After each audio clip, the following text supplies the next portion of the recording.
Audio clip number 25۔ اس میں انشاءاللہ عز و جل آپ سورہ بقرہ کی آیت نمبر 71 سے لے کر 73 تک تلاوت، ترجمہ اور تفسیر صراط الجنان سنیں گے۔ بسم اللہ الرحمن الرحیم۔ ترجمہ: اللہ کے نام سے شروع جو نہایت مہربان رحمت والا ہے۔ قال إنه يقول إنها بقرة لا ذلول وتثير الأرض ولا تسقي الحرث مسلمة لا شية فيها قالوا الآن جئت بالحق فذبحوها وما كادوا يفعلون۔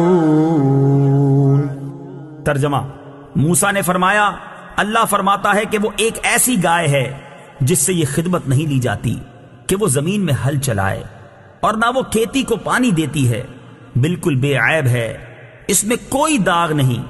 یہ سن کر انہوں نے کہا اب آپ بالکل صحیح بات لائے ہیں۔ پھر انہوں نے اس گائے کو ذبح کیا، حالانکہ وہ ذبح کرتے معلوم نہ ہوتے تھے۔ وما کادوا یفعلون، اور وہ ذبح کرتے معلوم نہ ہوتے تھے۔ تفسیر صراط الجنان میں ہے، بنی اسرائیل کے مسلسل سوالات اور اپنی رسوائی کے اندیشہ اور گائے کی گرانی قیمت سے یہ ظاہر ہوتا تھا کہ وہ ذبح کرنے کا قصد نہیں رکھتے، مگر جب ان کے سوالات شافی جوابوں سے ختم کر دیے گئے تو انہیں ذبح کرنا ہی پڑا۔ وَإِذْ قَتَلْتُمْ نَفْسًا فَادَّارَأْتُمْ فِيهَا وَاللَّهُ مُخْرِجٌ مَا كُنتُمْ تَكْتُمُونَ۔ ترجمہ: اور یاد کرو جب تم نے ایک شخص کو قتل کر دیا، پھر اس کا الزام کسی دوسرے پر ڈالنے لگے، حالانکہ اللہ ظاہر کرنے والا تھا اس کو جسے تم چھپا رہے تھے۔ وَإِذْ قَتَلْتُمْ، اور جب تم نے قتل کیا۔ تفسیر صراط الجنان میں ہے، یہاں اسی پہلے قتل کا بیان ہے جس کا اوپر واقعہ گزرا۔ فَقُلْنَا اضْرِبُوهُ بِبَعْضِهَا كَذَلِكَ يُحْيِي اللَّهُ الْمَوْتَى وَيُرِيكُمْ آيَاتِهِ لَعَلَّكُمْ تَعْقِلُونَ۔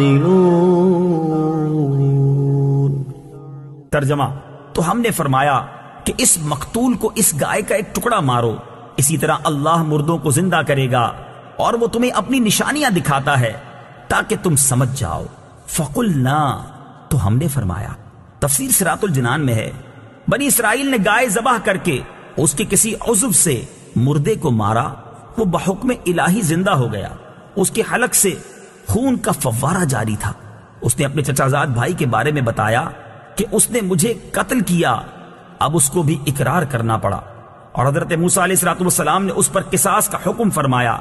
اس آیت مبارکہ میں اللہ تعالیٰ نے مردے کو زندہ کرنے کے اس واقعے سے قیامت کے دن اٹھائے جانے پر دلیل قائم کی کہ تم سمجھ لو کہ جیسے اللہ تعالیٰ نے اس مردے کو زندہ کیا، اسی طرح وہ قیامت کے دن بھی مردوں کو زندہ فرمائے گا، کیونکہ وہ مردے زندہ کرنے پر قادر ہے، اور روز جزا مردوں کو زندہ کرنا اور حساب لینا حق ہے۔